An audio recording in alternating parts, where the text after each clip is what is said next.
मेरी 5 बेटियां थी। कुछ दिन बाद फिर से मैं प्रेग्नेंट हो गई। मेरे पति मुंबई जाने लगे।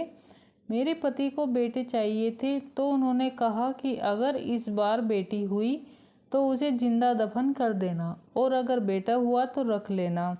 बेटी पैदा हुई तो मैंने एक गरीब औरत को दे दी। 18 साल बाद पति वापस आए तो गरीब औरत के साथ खूबसूरत लड़की को देखकर उस पर आशिक हो गए और उसी रात उस लड़की के साथ। 5 बेटियों की माँ होना कोई मामूली बात नहीं होती। सबसे ज़्यादा मुश्किल तो तब बढ़ती है जब पति ही बेटियों से नफरत करता है। पहली बेटी पैदा हुई तो ससुराल वालों ने झूठे मुंह मुबारकबाद नहीं दी थी। अगर एक के बाद एक बेटिया की पैदाइश से ससुराल वालों ने मेरा जीना मुश्किल कर दिया था। शायद जिस गांव में मैं रहती थी वहां पर एक औरत को तभी सम्मान दिया जाता था जब वह बेटियों के साथ बेटे की भी माँ बने। जब मेरे यहाँ 5वीं बेटी पैदा हुई तो पति ने उस बेटी को देखना भी गवारा ना किया। नंद और सास मुझे अस्पताल में अकेला छोड़कर वापस आ गई। जब तबीयत कुछ ठीक हुई तो अपनी फूल सी बेटी लेकर मैं खुद ही घर की तरफ बढ़ी। जब मैं अस्पताल से बाहर निकली तो एक गरीब औरत बाहर बैठी थी। मुझे देखकर खुश हुई और बच्ची को मांगने लगी। मैंने बच्ची को दिया तो कहने लगी, परेशान मत हो, एक दिन तुम्हारा पति तुम्हें जरूर अपनाएगा। मैं थोड़ा सा मुस्कुराई। घर आते ही मुझ पर मुसीबत टूट पड़ी थी। पति ने मेरा स्वागत थप्पड़ मारकर किया था। सास ने मुझसे मेरी बेटी को लेकर बिस्तर पर पटकने के अंदाज में रखा और कामों को मेरे हाथों में पकड़ा दी। मेरी देवरानी जो 3 बेटों की माँ थी, बात बात पर बेटी की माँ होने का रोज जमाती। मैं खामोशी से सब्र का घूंट पीती रही। जिंदगी गुजरने लगी। मेरी बच्चियों का बाप और दादी का प्यार कभी नहीं मिला। अक्सर मैं सोचा करती कि बेटियां भी तो भगवान की बनाई हुई होती हैं। सब कुछ भगवान के हाथ में होता है, जिसे चाहे बेटा दे, जिसे चाहे बेटी दे। फिर क्यों इसका कसूरवार एक औरत को ही ठहराया जाता है। धीरे धीरे समय बीतता गया और मैं एक बार फिर से प्रेग्नेंट हो गई। 4 बेटियों के बाद अब मेरी भी यही राय थी कि अब मुझे भगवान बेटा दे दे, ताकि इस बार मैं सास और पति के भरोसे पर खरी उतर सकूं। समय जैसे जैसे गुजर रहा था मेरा डर बढ़ते चला जा रहा था और मेरे पति मुंबई में काम करते थे। इस बार तो उसने साफ साफ कह दिया कि अगर इस बार भी तुमने बच्ची को जन्म दिया तो मैं तुम्हें तलाक दे दूंगा। उनकी इस धमकी से मेरा शरीर कांपने लगा था। मैं पूरा दिन रोती रहती और भगवान से प्रार्थना करती रहती, पर शायद मेरी मुसीबतें अभी ख़त्म नहीं हुई थी। उस रात जब अस्पताल में मुझे होश आया तो नर्स मेरे सर के पास खड़ी थी। मुझे होश आता देखकर मुस्कुराते हुए बोली, मुबारक हो, आपने एक प्यारी सी बेटी को जन्म दिया है। उसके यह शब्दों से मैं सदमे में जा चुकी थी। मेरी आंखों से आंसू बह रहे थे। एक बार फिर मैं और मेरी बेटी एक खतरनाक पाप की सजा भुगतने वाले थे। मेरा दिल चाहा कि मेरी सांसें वहीं रुक जाए और मैं इस मुसीबत से बच जाऊं, मगर यह मुमकिन नहीं था। वह नन्ही गुड़िया रो रही थी। मैं उसे सीने से लगाकर रो रही थी। काश वह किसी और के यहाँ जन्म ले लेती। यहाँ बेटे की सूरत मेरी गोद में डाल दी जाती। लेकिन मैं भगवान की राय में राजी थी। यह 5 फूल मेरे जान भी बढ़कर थी, मगर मैं पति और सास के से तंग आ चुकी थी। अस्पताल के बाहर बैठी औरत मेरी हालत देखकर इस बार उसने बच्ची को नहीं मांगा था, बल्कि दुआ देते हुए बोली, भगवान से कभी उम्मीद मत छोड़ना, बहुत जल्द तुम्हारे दिन फिर जाएंगे। मैं दिल ही दिल में दर्द के सांस खींचती हुई सर को हिलाई। रात के 10:30 बज चुके थे जब मैं रिक्शा में बैठकर अकेली घर पहुंची थी। मेरा शरीर कांप रहा था। मैं हिम्मत करके दरवाजे पर आई। 1 बार 2 बार, यहाँ तक कि 1 घंटा गुजर चुका था, मगर किसी ने आकर दरवाज़ा नहीं खोला। अंदर से मेरी बेटियों के रोने की आवाज़ आ रही थी। अंधेरा हो चुका था, मगर किसी ने भी दरवाजे से टेक लगाए बैठी रही। आधी रात को मुझे दरवाज़ा खुलने की आवाज़ आई। मैं झट से उठकर खड़ी हो गई। दरवाज़ा मेरी बड़ी बेटी ने खोला था। मैं फौरन अंदर आई और उससे लिपटकर रोने लगी।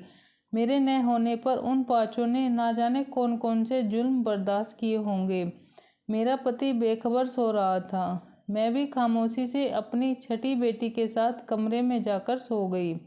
कमजोरी और थकान से मैं जल्द ही गहरी नींद में सो गई। मेरी आंखें तब खुली जब मेरे पति राजेश ने मुझे मेरे बालों से पकड़कर उठाया था।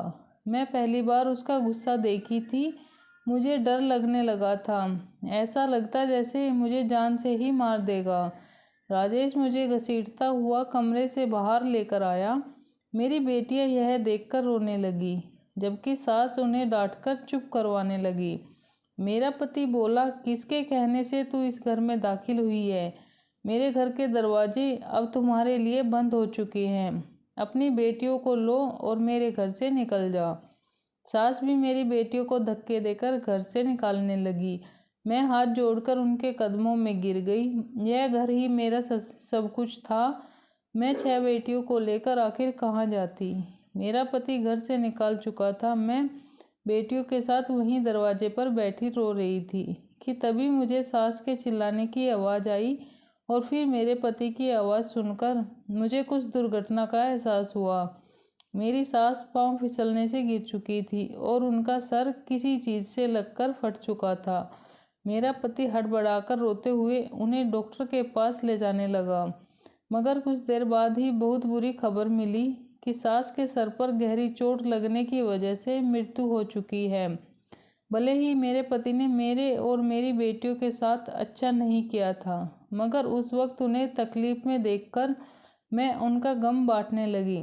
रिश्तेदार दूर दूर से हमारे यहाँ सास को देखने के लिए आ रहे थे, इसलिए पति ने मुझसे दोबारा घर से जाने की बात नहीं की थी।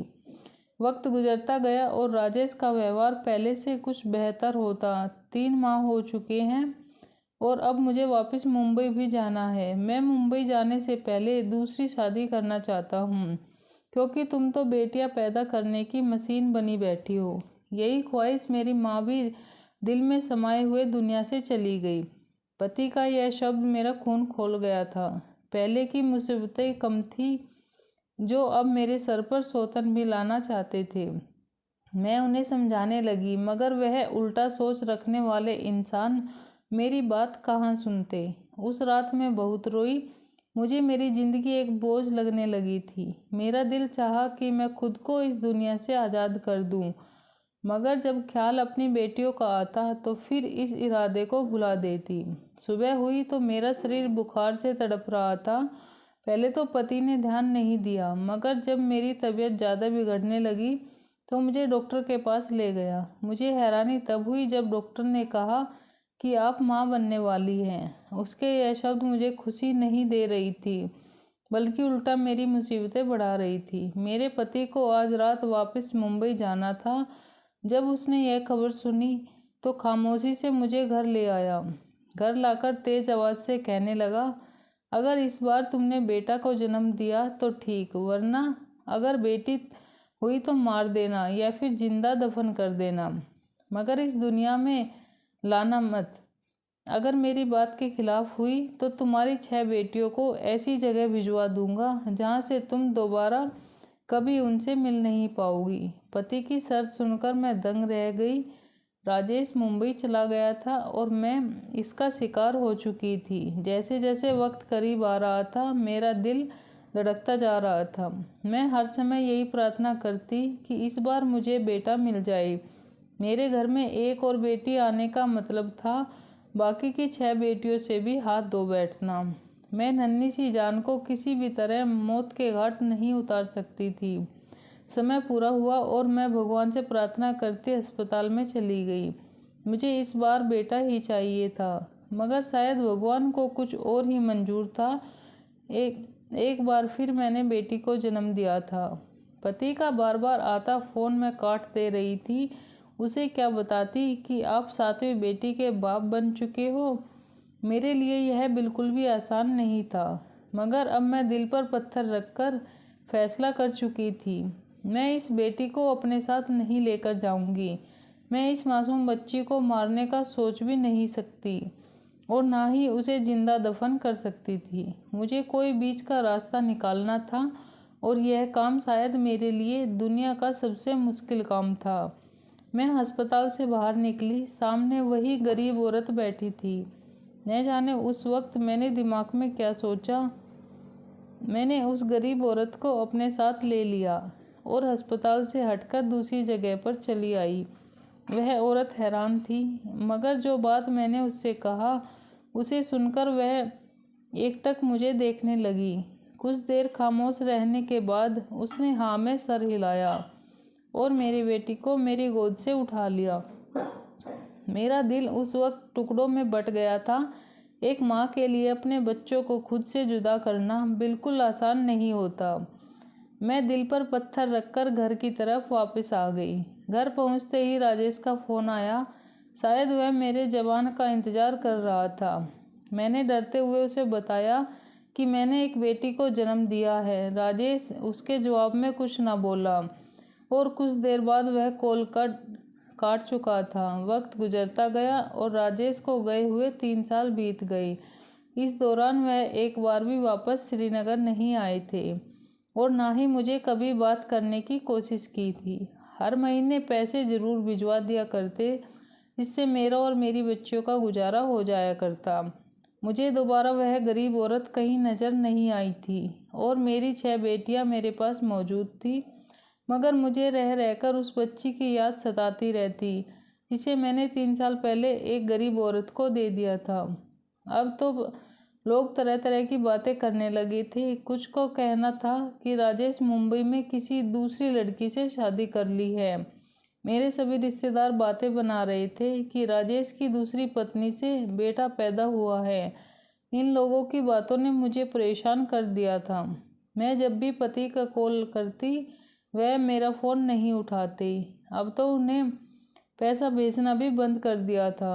अब भीख मांगने की नौबत आ चुकी थी। जब घर से पूरे खाने पीने की चीज़ खत्म हो गई थी तो मैंने खुद काम करने का फैसला किया।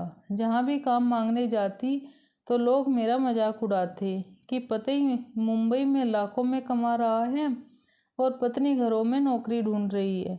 पति का इंतजार करते करते 18 साल बीत गए। मैंने अपनी 3 बेटियों की शादी कर दी थी। 18 सालों में मैंने झाड़ू पोछा करके अपनी बच्चियों को पाल पोस कर बड़ा किया था, जबकि पति ने इस दौरान एक बार भी पलटकर नहीं देखा था। सोमवार का दिन था जब मैं भगवान की पूजा कर रही थी। अचानक दरवाजे पर दस्तक हुई। जब मैंने दरवाज़ा खोला तो एक पल के लिए मैं सदमे में चली गई। मेरा पति राजेश 18 साल बाद मेरे सामने खड़ा था। मुझे देखकर हल्का सा मुस्कुराया और अंदर आ गया। उसने घर आते ही मुझसे बिना कुछ बात किए सिर्फ इतना कहा, अब हमेशा हमेशा के लिए वापस आ चुका है और अब सारा कारोबार यहीं करेगा। मुझे तो हैरत तब हुई जब उसने कहा कि वह पिछले 2 महीने से कश्मीर में ही आया हुआ था। मैं खामोशी से उसकी बात सुन रही थी। वह अपने बैग से कपड़े निकालकर फ्रेश होने चला गया था। 18 सालों में मुझे राजेश के बिना जीने की आदत हो चुकी थी, मगर तब तकलीफ तो तब हुई जब उसने आकर एक बार भी अपनी बेटियों के बारे में ना पूछा और ना ही मुझसे यह पूछा कि इन 18 सालों में मैंने कैसा अपना और उनका पेट भरा। शायद यहाँ भी मुझे ही सब्र करना था। राजेश बाहर निकला और कुछ ऐसा शब्द बोला, इसे सुनकर मेरी सांसें रुक गई थी। वह कहने लगा कि मैं एक लड़की को पसंद कर चुका हूँ। उसका नाम पूजा है। अगले सोमवार को उसका पूजा के साथ विवाह है। वह मुझे बताकर दोबारा घर से जा चुका था। मैं उसे जाता देखती रह गई। क्या कोई इस हद तक भी लापरवाह हो सकता है? उसकी बेटियां उसकी मोहब्बत के लिए तरस रही थी, मगर उसे कोई परवाह नहीं थी। सोमवार का दिन भी आ चुका था। घर को दुल्हन की तरह सजा दिया गया था। मेरी बेटियां खामोशी से एक कमरे में चुपकर बैठ गई थी। उन्हें इस शादी से कोई दिलचस्पी नहीं थी। राजेश बहुत खुश था। मुझे बताने लगा कि पूजा अपनी माँ के साथ यहीं आ रही है। यहीं पर उसका विवाह होगा और फिर अगले ही हफ्ते मैं पूजा के साथ वापस मुंबई चला जाऊंगा। मेरा सब्र का घूंट खत्म हो चुका था, लेकिन मेरा चुप ही रहना मेरा बेहतरीन जवाब था। मैं खामोशी से इस महफिल से दूर जाकर अपने हमेशा के कामों में लग गई। मैं बहुत मुश्किल से अपने आंसू रोक पाई। दोनों माँ बेटी हमारे घर में आ चुकी थी। विवाह शुरू होने में कुछ ही देर बाकी था जब राजेश ने मुझे ठंडा पानी लाने को कहा। मैं खामोशी से सर झुकाकर जब उसके कमरे में गई तो वह लड़की सामने बैठी थी जिसे राजेश का विवाह होने वाला था। उसे देखकर मेरे पैरों तले जमीन निकल गई थी। उस लड़की की उम्र 17-18 साल थी और अपने नज़रों से बार बार मुझे देख रही थी, जबकि वही दूसरी तरफ मेरा पति उस लड़की की माँ को पैसे पकड़ाता हुआ ना जाने क्या बातें कर रहा था। पैसों की भीड़ में आज एक औरत को मासूम लड़की का चेहरा नहीं दिख रहा था। तभी राजेश की कॉल आई और वह खामोशी से कमरे से निकल गया। मैंने जब उस लड़की की माँ को देखा तो मुझे लगा कि मैं इन्हें पहले भी कहीं देख चुकी हूँ, मगर कहाँ, यह याद नहीं आ रहा था। वह औरत भी बार बार मुझे ही घूर रही थी। मैं जल्दी से कमरे से निकल आई और अपने दिमाग पर जोर देने लगी। पंडित आ चुके थे। तभी मेरे दिमाग में ख्याल आया और मेरे होश उड़ गए। ये कैसी मुसीबतें टूटने वाली थी। मेरा शरीर सुन्न होने लगा था। तब मैं बाहर निकली और जाकर पूजा की माँ को पकड़कर अपने सामने किया और मैं उसे देखकर बोली कि तुम वही औरत हो ना जिसे मैंने अपनी बेटी को दी थी। मेरी बात सुनकर वह हक्की बक्की रह गई थी और बोली, हाँ मैं वही हूँ, मगर तुम कौन हो? राजेश सवालिया नज़रों से हमें देख रहा था। मैं गुस्से से बोली कि मैं वही औरत हूँ जिसने 18 साल पहले अपनी पति के डर से अपनी बेटी को तुम्हारे हवाले किया था। यह खबर किसी पाप की तरह गिरी थी। राजेश घबराया हुआ था। वह औरत सीने पर हाथ रखकर जमीन पर बैठ गई, जबकि पूजा हैरत से मुझे देखने लगी थी। जब राजेश होश में लौटा तो उस औरत से सवाल करने लगा। वह औरत अब मसालदार हो चुकी थी, लेकिन मेरी बात का सच मान गई। पूजा मेरी और राजेश की बेटी है। अगर एक पल भी देर हो जाती तो ना जाने कौन सी मुसीबत टूट पड़ती। राजेश अपना बाल पकड़ता जमीन पर गिर चुका था और होश आते ही घर से बाहर निकल गया। उसकी बेटियों से नफरत थी, मगर वह जो पाप करने जा रहा था वह बहुत बड़ा था। पूजा जमीन पर बैठी रो रही थी और मैं बेबसी से उसे रोता देखकर उसे सीने से लगाकर रोने लगी। राजेश को घर से गए काफ़ी देर हो चुकी थी। 2 दिन गुजर चुके थे और फिर दरवाजे पर एम्बुलेंस आई, जिससे राजेश को उतारकर घर लाया गया। उसका 2 दिन पहले एक्सीडेंट हुआ था। उसकी एक टांग टूट चुकी थी। उसकी जबान दांता में आकर कट चुकी थी। अब बोल नहीं सकता। जैसा भी था, मेरी बच्चियों का बाप था। बेटियां कहाँ बाप को तकलीफ में देख सकती हैं। जब जब मेरी सब बेटियां राजेश की सेवा करती, वह नजर झुकाकर रोने लगता। पूजा से उसने दोबारा कभी नज़र नहीं मिलाई थी और ना ही पूजा कभी राजेश के सामने जाना चाहती थी। कुछ दिनों के बाद राजेश ने अपना सारा धन अपनी 7 बेटियों के नाम कर दिया और अपने बेटियों से माफ़ी मांगी और अब सब खुश रहते हैं। तो दोस्तों, आज की कहानी आपको कैसी लगी कमेंट करके ज़रूर बताना। वीडियो अच्छी लगी तो लाइक और शेयर करना। चैनल पर नए हैं तो चैनल को सब्सक्राइब जरूर करना। मिलते हैं किसी नई वीडियो के साथ। तब तक के लिए बाय बाय।